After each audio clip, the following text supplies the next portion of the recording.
Let's talk about minimalism in new wave music. It is astounding the drama, mood, meaning, profundity, inspiration we can get from these songs that sometimes bring in a layer with a synth, guitar, or bass, usually one of the three, where they're pretty much repeating three notes the entire time. Now, my next video will talk about layers that come in over some of these. But right now I want to look at, well, a lot of songs just leave the minimalist elements as they are, and it creates drama and depth. And I think also it brings our focus into very small changes in chord structure and chord progression so that we really notice small things since not that much is happening. So classic minimalist line, Joy Division, She's Lost Control.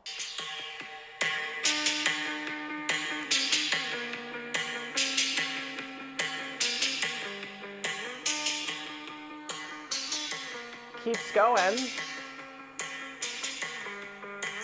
And that goes throughout the song in slightly different iterations. It doesn't always sound exactly like that. Now, when we look at this on the piano, if I can tilt my phone well enough, or my camera rather, what we're seeing is just a few notes right there, where we're basically seeing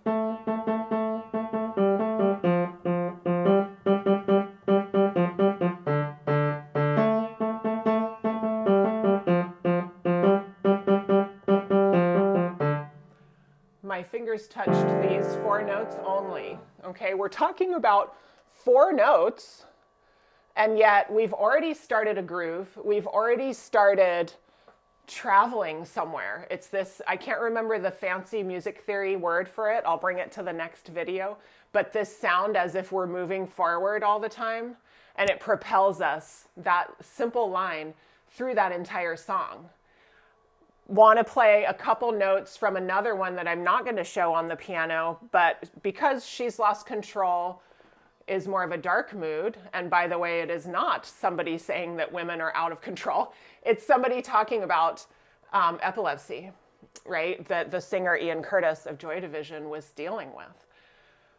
I'm going to play a song now that's more of an upbeat version, using minimalism in that way to kind of create a melody that we want to move along with.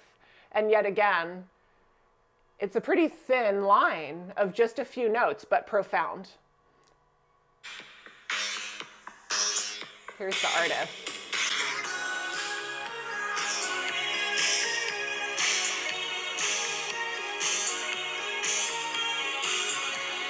Three notes, right?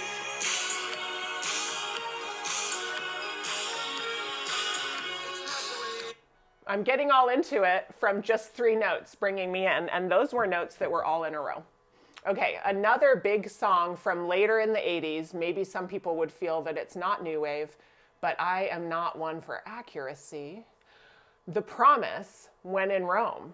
And we will look at the piano for this because I want to point something out about its minimalist notes in its all famous introduction. All right, now that we're readjusted, you can see where we're playing. And with The Promise, instead of our usual three sequential notes, we're going to have a skip. You can imagine that doesn't sound like much. You might be like, what song is she even talking about? But do you recognize it now when I skip a note? Right?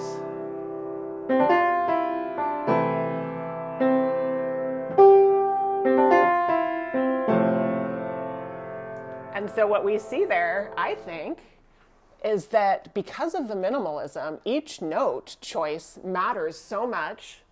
And skipping a note like that does a couple of things. First of all, if we want to be technical about it, it connects our one note up to our four note, which creates a specific relationship of sound. Anyway, also, I think what it does is sound hopeful. Partially that's because of the relationship between those two notes, but by skipping ahead, also skipping a note, we get that sense of optimism.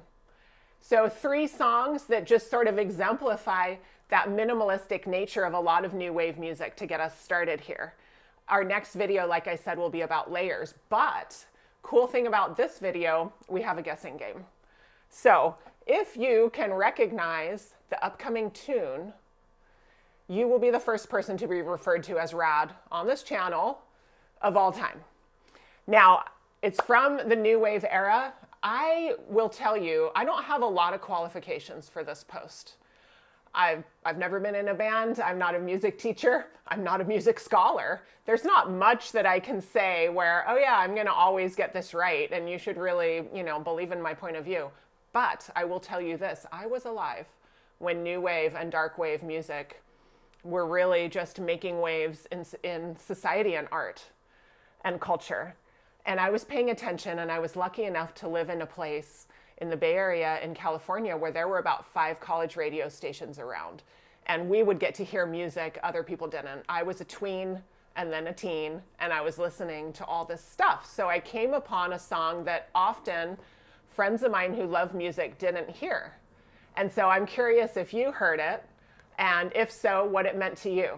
I'm not going to tell you, obviously, who sings it. I am going to play the beginning, before the words, on here, and then I'm going to offer a theory about how I think this band created a sense of mystery and suspense, even though all they're going to do is again play 3 notes, which in that case will be parts of a chord, but they're going to play it in a certain way. Let's check it out. All right, here we go with first hearing a little bit of this from the good old phone, and then looking at what's happening. This is going to be a cool one because they take their chords apart in a way that isn't always the customary way, and it creates a really neat impact. All right, here's just the beginning where we're going to hear 3 broken or arpeggiated chords after the crickets.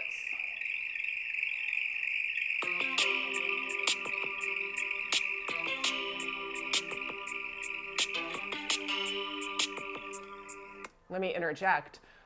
Notice that the first 2 sound like doo-doo-doo, almost like 1, 3, 2, even though those aren't really the numbers, right?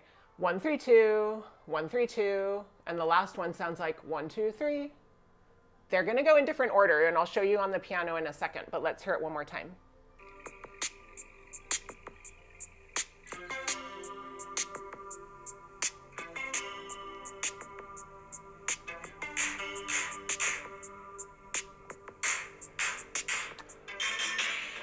Nope, we're not going to hear any words. That would be cheating. So let's look at what you can try to recognize the song based on that. Now let's check it out on the piano. What are these 3 chords and what's happening? Well, I'll tell you something interesting is they also use very simple chords. You'll find the 3 chords are simple. We have F, we have C, and we have G. But what's happening is that instead of doing F in this order, I'm doing it. And I think that's where we get mood. I think that's where we get the uncertainty that this song offers that can give us already that window into the sort of existential crises that a lot of these songs talk about or kind of show through their moods. So we get the F chord, the C chord, and now the G goes the other order. And I think that makes that last chord sound more optimistic, whereas the first 2 sound very uncertain. And I think it's because when we take a chord, which might in this case have 3 notes, and take them apart and play them one at a time, that's an arpeggio of the chords. But we didn't do all of the notes in the expected order there. And because of the minimalism, that little change has a huge impact. So please let me know what you feel about minimalist songs. What's your favorite minimalist song from the new wave or dark wave era?